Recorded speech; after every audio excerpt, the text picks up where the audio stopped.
Welcome to another episode of the Anyone But Cam Offseason podcast. I am one of your hosts. My name is Frankie, and sitting across the center for me is Cam. Cam, how's it going? It's alright. Just hang out here on this goodest of Fridays. Ready to talk some Endgame. Yeah, as we alluded to last week, as I'm sure you all know, this upcoming Thursday, this upcoming weekend, we will be finally getting to see Endgame, the long-anticipated finale to the Infinity Saga. Every Marvel film has been building up to this, and so we're going to talk just some of our thoughts going into it, some questions we have, some theories, just what do we think might happen, what do we want to happen. And I think what we're going to start off with is just a small recap of where we are right now. So at the end of Infinity War, we have like half of the people, like half our heroes. You got like, who do you have on in Wakanda? Let's see, you have like Cap. Captain, Hulk, Yeah, Cap. Natalie. Yeah. Yep. Thor. Yes, Thor. Still alive. Rocket. Rocket, War Machine, and M'Baku. I guess we have Hawkeye that we don't see, and eventually Captain Marvel, and then Ant-Man as well. I'm sure he's still on Earth. Well, I guess I don't know that for sure. No, he is. Yeah, and then we have Wong. Wong. Did Wong go with Doctor Strange? He's on Titan. Wong's right? alive. And he's he's alive. He's on Earth. Yeah. Okay. And then we have the rest of people who are still alive. We got like who do we have left on Titan? It's we just have Tony and Nebula. Yeah, I think that's it, right? Yeah. And then the only people we have left I can even think of on Earth, or I guess in space somewhere, is Valkyrie. Not exactly sure where she is, and I think that's about it as far as all the heroes are concerned, because everybody else got snapped. Yeah, so we got a couple heroes on Titan. I'm sure they'll make their way back to Earth somehow. Yeah, I haven't seen any of the trailers for Endgame. Just so you know, for context. I don't know if that's where they've revealed where people are, but Not really. anyways, already. Oh, and what maybe the most important thing is where's Thanos? I don't know if they gave the name for where he is. He just if I remember correctly, he's just kind of warped himself to some planet with green rolling hills and just smiling. Yeah. And it's oh, cool. And he has, of course, the all 6 Infinity Stones, the full gauntlet, and he accomplished his goal, which I guess is my number one question, just from a story point of view, is what is Thanos' motivation in Endgame? Is his motivation just to keep what he's done, just to maintain the order that he's created? And I guess that makes sense, although I don't think it makes for necessarily gives him a whole lot of room for character growth. Maybe that's not what they're looking for. Maybe the film's gonna focus more on the growth of our heroes this time around. I don't know. What do you think? What do you think is Thanos' motivation in Endgame? Yeah, honestly, I had a note here that I wrote down. Is Thanos now depressed because he has no reason else to live? And honestly, I don't really know. I read over winter break. This is gonna come up a couple times. The one comic that actually has all the Avengers fighting Thanos for the Infinity Gauntlet, and it has his main reason for doing the snap in that is to please Lady Death, so it's a little different than the movies. Okay. So maybe they bring her in. I feel like that might be a little weird for a movie though, to just have an incarnation of death going on. So what I was actually thinking might happen is, what if, because right now he's on this weird grassy planet, what if the Avengers somehow sneak onto that planet, and since he no longer cares so much about all the power he has, they're able to steal the gauntlet away from him, and his whole plan for this movie is just trying to get it back from them, and they kind of escape with it, and then that way he has another thing he's fighting for. I think that would be interesting. That's interesting. I guess my thought was I thought he would try and find a new thing to use with that power. But I think I like your idea better for sure. I think that would be very interesting. And also that would kind of subvert expectations. I think most people are thinking that the climax of the film will be them getting the gauntlet back. Yeah, I guess the reason that I was kind of thinking this is I have no idea how they could make it reasonable that the Avengers can fight Thanos with the Infinity Gauntlet and him not just destroy all of them, you know? And when he only had 5 stones, I mean, it was still like Scarlet Witch and Thor were both like a match for him, and to like a certain extent. So like with the inclusion of Captain Marvel, I don't think it's like that crazy of a stretch. Okay. But I don't know. Yeah, I guess going off of that, talking about how if the Avengers could team up together and defeat him, that's like a question in and of itself. How can the team band together? I think they've been splintered by political ideology, international war crimes. They personality wise, a lot of them don't mesh particularly well with each other. But I mean, in times of crisis, of any time, this is the time to put away their differences. So I guess my next question is how does the team come together? What is the dynamic going to be? And ultimately, the big question on everyone's mind is how are Cap and Iron Man going to interact with each other? I definitely feel like at this point, like it's time to put all that behind you for the greater good of humanity. Mm-hmm. Like, I don't know, it's kind of interesting because, like we talked about on the Marvel ranking podcast, Tony's just so hurt by what happened with like Cap and everything, and just like on such a personal level that it'll be interesting to see what's going on. But Tony's stranded in space right now. I feel like that'll give him some time to get some clarity on everything. And he's just thinking about getting back to Earth, not really thinking about all the hate he has in his heart. Yeah, I think that this will be a situation of forgive but never forget, or maybe not even forgive, but just put away their differences for at least a period of time. Something kind of interesting about that I just thought about is he is stranded up there with Nebula, right? And yes. Nebula is Gamora's sister. And she had a big arc in Guardians 2 where she like hated Gamora with a burning passion, but then was able to come to just like actually see her as a sister by the end of it, realizing that they're both just victims of Thanos. So maybe like they could have talks about, you know, just all that hate that they could have and how to come over it. Maybe look into a role model. Yeah, if Tony could like see more from Kath's perspective with that time of reflection, that could make some sense. Did you have a talking point you wanted to go forward with? I guess this kind of carries on with what we've kind of been talking about with Nebula and also how could they fight Thanos?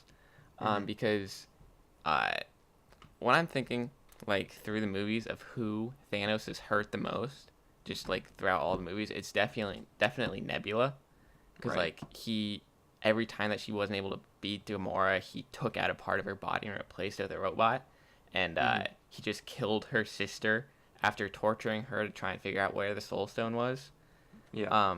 And this whole life, Thanos has always just seen Nebula as kind of just like a worthless, worse Gamora that isn't really good for anything.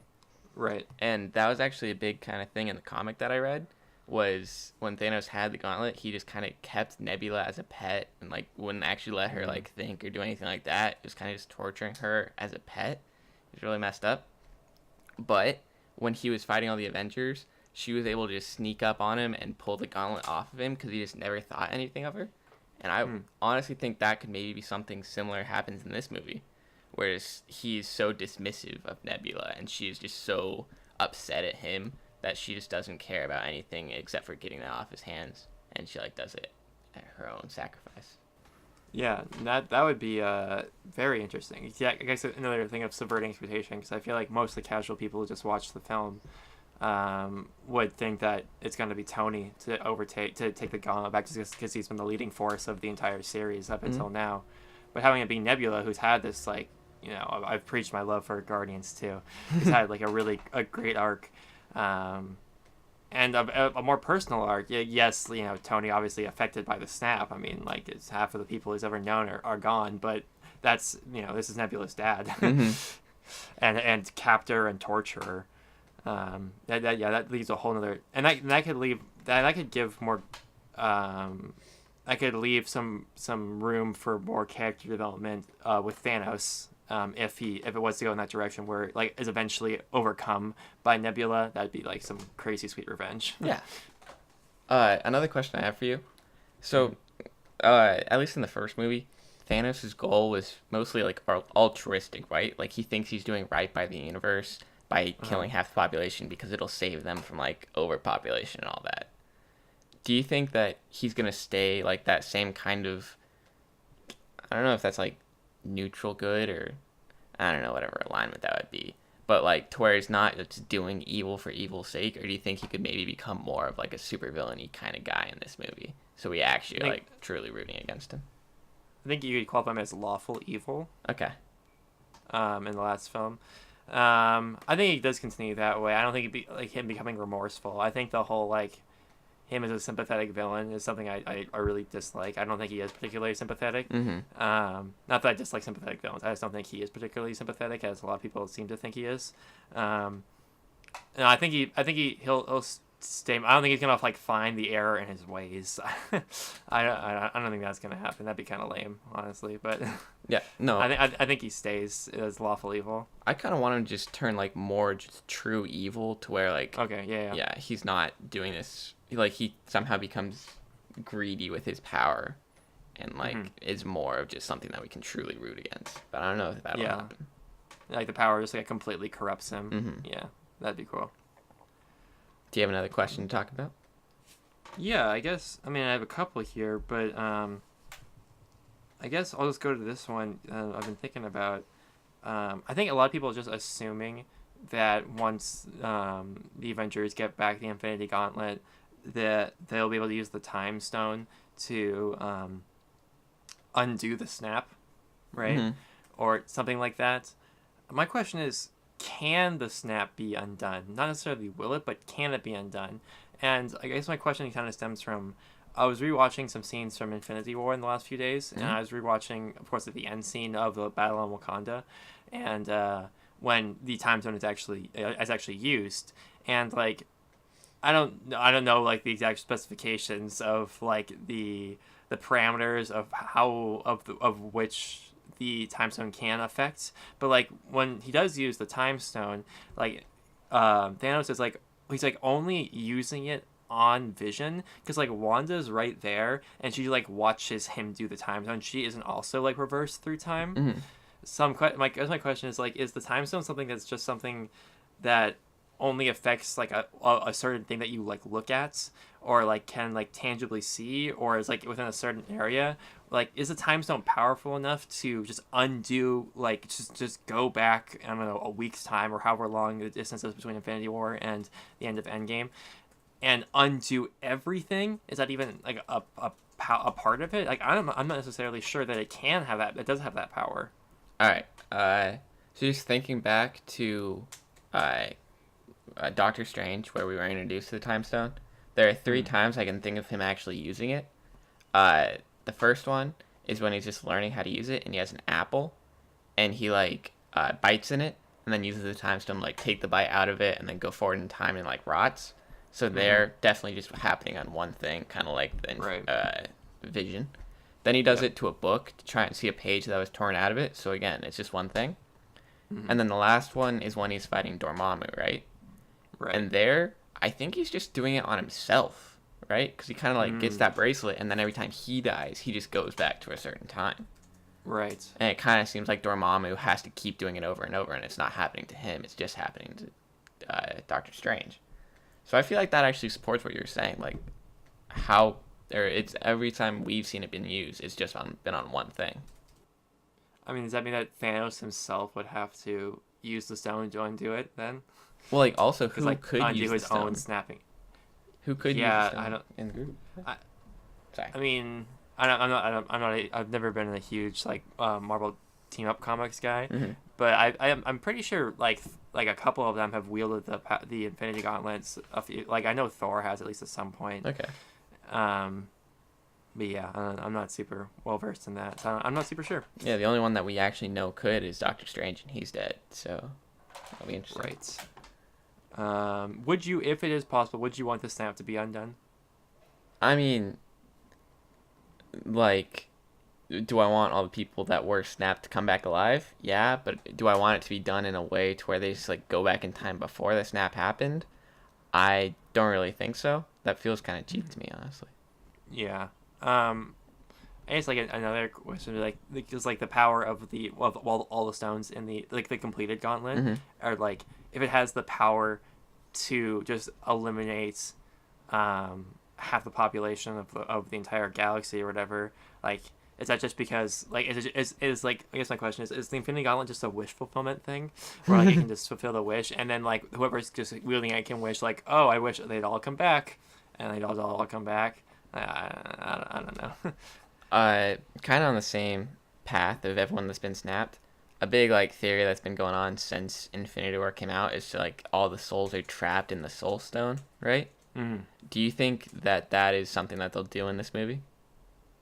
Yeah, I mean that's a good theory. I guess I always assumed that we were going to do some kind of like alternate dimension type thing, some Mm-hmm. alternate like reality timeline kind of stuff. But actually, it probably makes more sense and it's probably more easily digestible for like the public viewing body. Yeah, I definitely would have thought that it would have just been like he can split the universe into two different universes and like half of the population is in one, half Mm, is in the other. But the problem yeah, with that is like with everyone dying the way they did, where they like actually felt it. I feel like that doesn't like condone that kind of thing happening because I feel like switching universes would be just kind of like a snap and all of a sudden like half people are gone. yeah, that's interesting. There's so many ways I can go with this. Mm-hmm.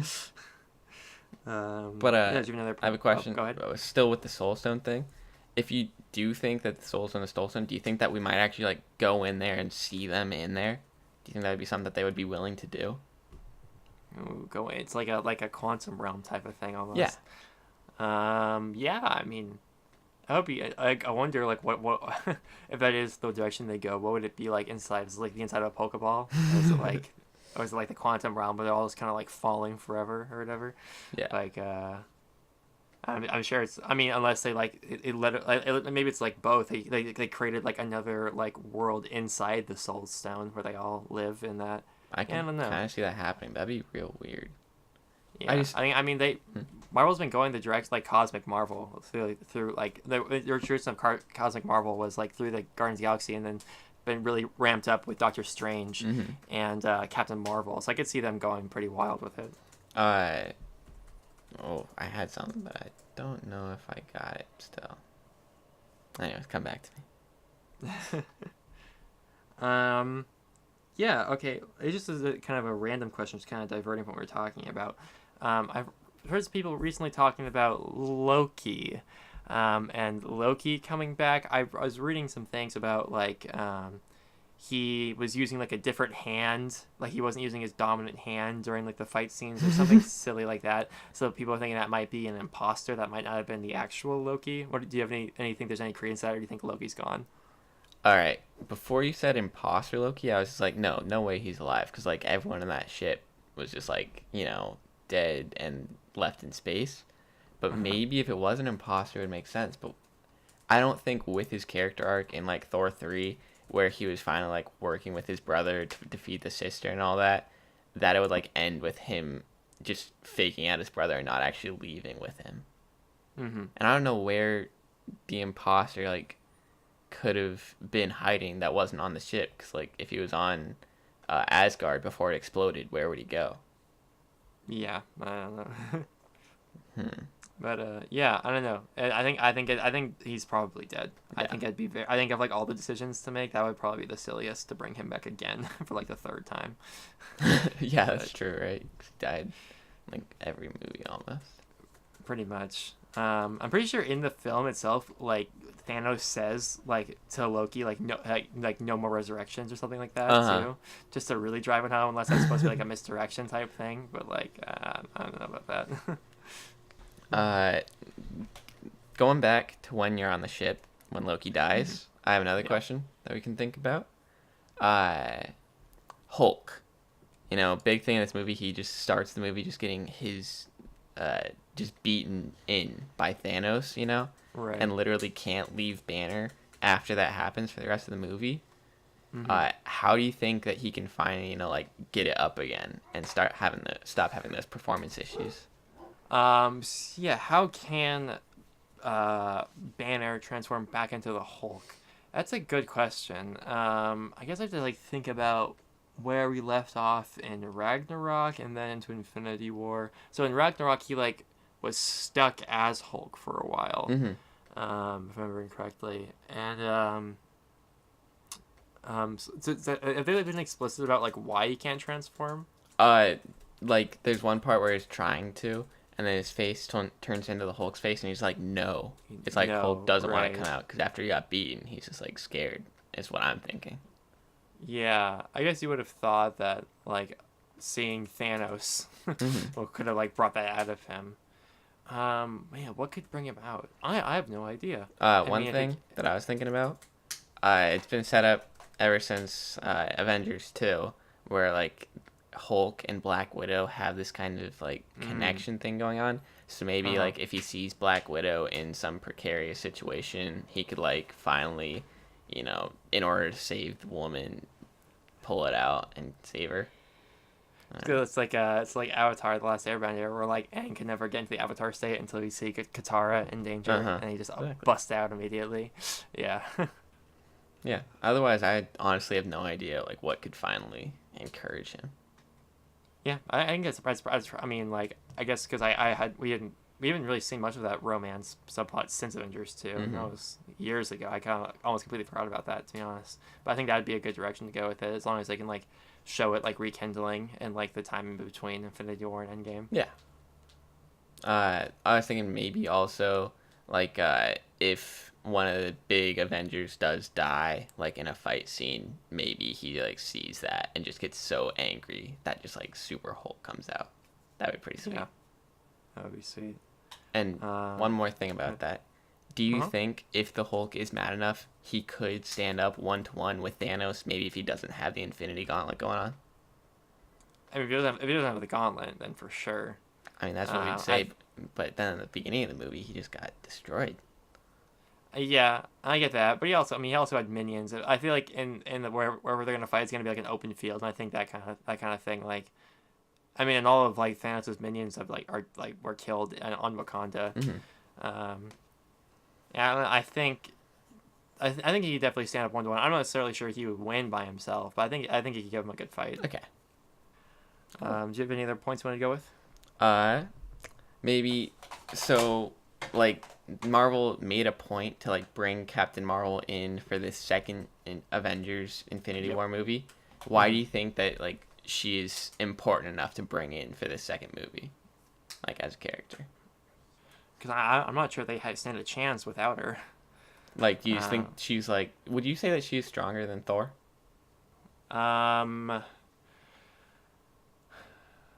um, without his hammer for sure. With his hammer, Or the God Killer he has right now, or whatever yeah. it's Oh yeah, called. yeah. They got the axe thing. Mhm. Um, man, they got to be pretty comparable. So he's a Okay. demigod. Mhm. She's a noble Kree warrior. Who's powered up by the Tesseract? Yeah. Oof. Man, I think I feel like they're pretty comparable, and Okay. Thor almost did kill Thanos. We just had to aim for the head. Mm-hmm. Yeah. Yeah, one thing that I was thinking with her is because she did kind of get her powers from the Tesseract, maybe she has some sort of connection with the Infinity Stones that would allow her to use the gauntlet, maybe. Ooh, Just yeah. something to think about. That would be sick. I'd love to see Captain Marvel with the Infinity Gauntlet. That'd be so cool. I feel like she would honestly make the most sense to be the one that ends up with the Infinity Stones too, because she's just kind of this benign universal presence, and she could like spread them out across the universe. Right. Yeah, for sure. All right, what are the odds we get a Thor Captain Marvel romance subplot? Everyone's talking about it, but I haven't seen the trailer, so I'm not totally sure what like everyone's like going off of. Mm-hmm. I mean, I feel like in most horror movies, like the equivalent of the extent, I mean, of like a subplot is just like a couple like sheepish looks at each other and like Mm-hmm. a sweet talk. So like maybe that'll happen. All right. But other than like the Guardians movies, like they're very, and I guess like Wanda and Vision, like they're a little bit more like coy with most of the romance stuff. Okay. Not what is it? The Hobbit movie levels, right? Yeah, totally seen those movies. For God, sure. Frankie. Not cultured. Like, I'm sorry. I've not seen the Hobbit movies. Uncultured. I'm okay being uncultured. fine. All right. Another question I got for you. Mm-hmm. Who do you expect to die permanently? I think this is probably the end of the road. I mean, this is the most like this is the stock pick. He's been or the chalk pick. I mean, he's been the chalk pick for the last like 3 team up movies. But Cap is always one that people will predict to go. Yeah. Because I expect in some capacity, like most people who got snapped to come back in some form, especially considering we have Black Panther movies and Spider-Man movies and all that. But I can definitely see Bucky taking over as Captain America. I don't necessarily think he's going to be getting any like solo films. Maybe I don't know. I think the characters just kind of run its course. I think there's a good chance Tony's done too. Other than that, I don't really see anyone dying, at least of major consequence. Let me think of like the smaller heroes I have left. People could come back. I mean, we're probably not getting rid of Ant-Man. I don't think we're getting rid of. We could get rid of Thor. That'd be kind of wild if Thor like gave his life for it. That's what I was thinking though, because like Asgard is gone now, so what does he have to do, right? I mean, yeah, he's got Carol to deal with. I guess that's. Let's see who else is left. People are talking a lot about Hawkeye. I don't know what's up with him. I've been reading like small things here and there about whatever is going on with Hawkeye. I guess that's a trailer thing. Yeah, there's just one shot in a trailer where he's like back in it. Other people could die. Man, I really hope they don't kill Valkyrie. That'd be so sad. She's like one of my favorite characters. Do you think she's gonna show up? I think you have to include every character of any consequence who's shown up in a Marvel movie into this film. And she had a poster. She was part of like she's one of the colored in posters in the Avenged the Fallen poster thing. All right. I guess we could let's think. We're probably gonna so like if we think about the new guard of Marvel, right? We're thinking, Black Panther, Spider-Man, Captain Marvel, and Doctor Strange. It's probably like the 4 big ones. Yeah. We could lose Wong. That could be a huge thing. Like that what Steven has to deal with going forward. Sure. What's up with the Pims got snapped, right? And everyone from Ant-Man besides actual Ant-Man is gone. Right. So I'm. I don't know. I can't like. I'll check who else is left. So we got War Machine, Okoye, Rocket, and Baku. I don't think Rocket's dying. That'd be wild. War Machine. War Machine could take up the mantle of the Iron Man if Tony goes. I can't see M'Baku dying. I don't know. Did you have some thoughts? I mean, you pretty much went over everybody. I was writing down. Definitely think Clint is a good chance for it. Thor, I said with Asgard gone, I just don't know where you go with his character at this point. Yeah. And then I think it's probably only gonna be one of Cap or Tony, because I don't know who leads the Avengers if both of them die. And I was thinking maybe it's Tony, because you could have Mr. Fantastic come in and be the new tech guy for the group. Oh my gosh, yeah. Yeah, that's really what I was thinking. I guess and other people who can't die probably. I mean, Black Widow can't die. She has her own solo movie coming soon. I totally forgot about it. Yeah. I was looking at some pictures and I just saw her. I'm like, oh yeah, Black Widow's in this. But yeah, I think that pretty much covered everyone. I guess everyone else that we talked about got snapped. So I guess I guess some people got snapped who could come back and then could die. That's probably pretty unlikely. I mean, it could happen. I feel like it's somewhat unlikely though. I don't see Shuri coming back and then getting murdered or something like that. Oh no. That would be a heartbreaker. Well, do you think that all the snapped heroes would come back before they finally defeat Thanos? Because I have no idea what they would do with having Spider-Man or Black Panther. Would they actually have them in this movie, or just show up at the end and be like, "Oh, thanks, guys"? Well. I don't know. What would they do? Would they come and fight? How many characters can you fit into one shot? into one set piece scene. That isn't just a CGI mob of whatever those alien things were that attacked Wakanda. I think everybody got snapped, right? So a lot of people got snapped were like Bucky, Black Panther, Groot, Scarlet Witch, Falcon, Mantis, Drax, Star Star Lord. Lord, Strange, Spider Man, and what like Nick Fury, Yeah. and the girl who's with him. What's her name? Like Maria something. Yeah. Um, Maria Hole? like Hill. Hill. Hill. Yeah. Yeah. Um, how many people can you really bring back? Oh man, I don't know. I think they probably. What? Okay. What if like in like the second like end of the second act they like take on Thanos, they get the Infinity Gauntlet back, bring them back, and then for some other reason some other big bad comes and have to defeat it in Act 3. Oh I my don't know. god. That could be just the most like ridiculous thing ever. Just Galactus senses that half the universe is gone, so we can just eat all the planets. And they're just Yeah, oh. but like honestly, the what if Uh-huh. like they just like were like, oh, you thought this was gonna be like a huge like like leftovers type movie mixed with like so like this a crazy action space opera all gonna climax into this crazy battle with Thanos. Like no, like what if just Galactus comes out of nowhere and it's just like sup, I'm the new big bad. And they have Like to team up with Thanos to take him down.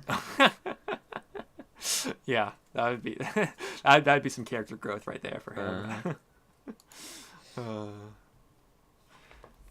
I guess does that about cover it, you think? I have one other that's kind of a different theory going on. Okay. This bonus is what I'm calling it. Uh, do you know of the Watcher race in Marvel lore? I do. They showed up in Guardians too. Yeah. Do you think Stan Lee is a Watcher? Ooh. Do I think Stanley is a Watcher? Sure. All right. Yeah, I mean, it makes sense because they're just a Yeah. sentient race who just watches everything in the universe and doesn't actually interfere with anything. I mean, he kind of interferes. He like yells at Spider-Man once, doesn't he? Yeah, yeah. Well, he's yelling at the neighbors who are yelling at Spider-Man, Right. and then tries flirting with the lady. Yeah. I think it's like even if they don't like canonize that, I think that's like definitely like good fan fiction. Yeah, yeah, I agree. I guess my only last question is, Kim, if this movie does go in a not a crazy direction, but in a more typical, like kind of what people are expecting, who? I want you to put your money on the line right now. Who is defeating Thanos?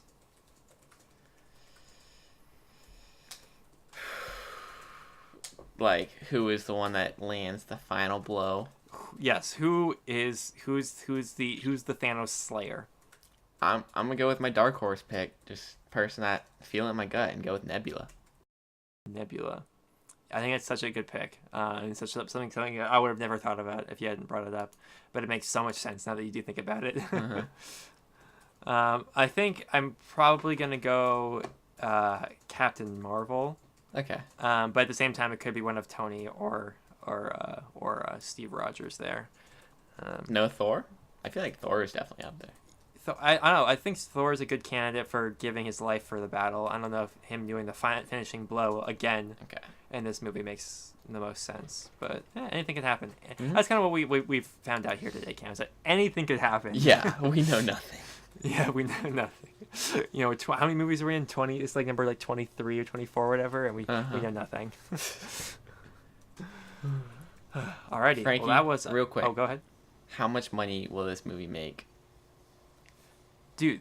Like in Lifetime or opening weekends? Because there have been thoughts that Endgame might make $1 billion in the opening weekend. Lord. I'm gonna look up some tracking right now, real quick.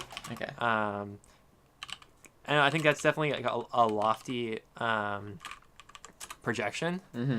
But I don't think it's like that insane to think that like, which I mean it is insane. I don't think it's that like far fetched that they could make $1 billion in the first week. Yeah. But I mean opening weekend that's still like that'd be insane. But the first week I could do that. I trying to think of I'm not sure of all the regions it opens in. Let's see, some tracking. Let's see.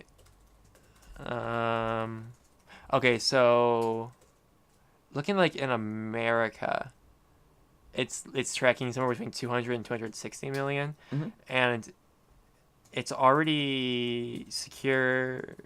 It's a Avengers: Infinity War secured the biggest worldwide debut ever with 640 million in ticket sales without China. Wow. And yeah, and it's getting close to $1 billion in its first week. Yeah. And I think the real question of like the box office thing is, can it defeat Avatar, which is, I believe, I remember correctly, lifetime $2.6 billion. I feel like it can. Yeah. I'm gonna double check that real quick. Biggest box office. Avatar was just such a like cultural phenomenon when it came out, but I feel like this is almost going to be on the same level with just like how much people talk about it and know about it at this point in just Marvel's lifetime. I think it could do it. Yeah, I'm actually have to correct myself. It almost made 2.8 billion. And then the next highest, number 2, of course, Titanic at about 2.2. And then Force Awakens at a little less than 2.1, and then just a couple million under that. Infinity War landed at number 4. I think it's definitely beating Force Awakens. I think it's beating Titanic, which means 2.2 billion over its lifetime. I think I can do that for sure, especially with inflation. Like, yeah, for sure, it can be a 1997 film. Can it be Avatar? I hope it. Honestly, I hope. Well, at first, I guess I hope the movie's good. And so before I say I hope that it beats Avatar, but I feel like this movie is just like such a big deal in the grand scheme of like what American film has become, that it just makes so much sense. Like Avatar is obviously a cultural phenomenon. It was crazy for the time, with like the technology of the 3D and all like the motion capture wasn't new, but like the advancement of the motion capture and like the whole like look of the film. But yeah, I mean, I think it should definitely do it, and that would make it. Let me see. I'm just looking at like the top 10 grossing films of all time. There are already 1, 2, 3, 4 Marvel like MCU films in there, looking for number 5 in the top 10, which is gonna happen for sure. Yeah, but that's insane considering like the other series that are in there. You got Avatar and Titanic, which are both I guess Avatar's a series, but standalone. Jurassic World, Furious 7. And then Harry Potter, and then like two Star Warses. But yeah, that's it's gonna be up there. It's gonna make a ton of money. I guess the only thing holding it back from making even more is the fact that it's gonna be a really long runtime, which is gonna just limits the amount of showtimes the theater can run in a day. But at the same time, I think most theaters are gonna be running like multiple screens. Yeah. And like just having like 50, like I remember when like episode 7 came out, and there were like 3 screens at a theater like running it at like 15-minute intervals basically. Like they're just going bang bang bang. Anyways, it's gonna make a lot of money. Yeah, and at least 100 of that will be from Dylan. 100 of that, yeah. Alrighty, thank you all for listening to another episode of the Daniel Beckham Offseason Podcast. I've been Frankie. This is Cam. And I know this is traditionally a football podcast, fantasy football podcast, but we didn't talk about the draft at all. It's coming up next week. So real quick, Cam, who are the Lions taking in the first round? Who do you want to take? Who do I want? Who am I guessing? Who do you want them to take? Oh my god. I mean, either one. Just trade down, draft T.J. Hawkinson. Okay. Yeah. For Steelers, I've been looking at some in a perfect world, we trade up for like Devin White or something. That would be sick. I'd also be very happy with either Byron Murphy or Greedy Williams as cornerbacks. Anyways, I'm sure we can talk about Endgame and the draft in the next episode. It kind of was the point I was getting at. It'll be a long pod. It'll be a long pod, and we will see you then. Peace.